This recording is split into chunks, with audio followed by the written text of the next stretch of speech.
నవ్యాంధ్రప్రదేశ్ కాస్త 4.5 ఏళ్ల జగన్ సర్కార్ పాలనలో నేరాంధ్రప్రదేశ్గా మారింది.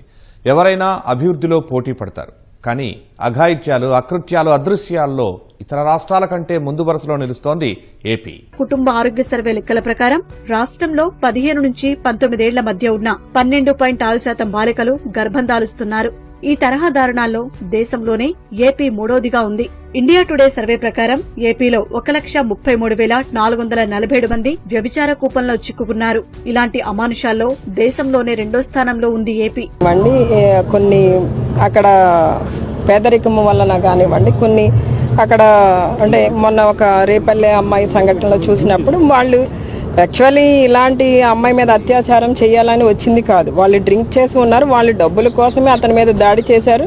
ఆ అమ్మాయిని భర్తని రక్షించుకోవాలని ఈ అమ్మాయి వెళ్ళినప్పుడు ఆ అమ్మాయిని పక్కన తోసి విధానంలో అమ్మాయిని బంధించిన విధానంలో అట్లా కొన్ని సిచ్యువేషన్స్ అట్లా అంటే అనుకోని రీతిగా అప్పటికప్పుడు కొన్ని జరుగుతూ ఉంటాయి.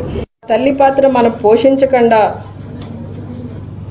పోలీస్ డిపార్ట్మెంట్ మీదను వేరే వాళ్ళ మీదను ప్రభుత్వం మీద నిందలు వేయడం అనేది కరెక్ట్ కాదు. కనుక ఫస్ట్ ఆఫ్ ఆల్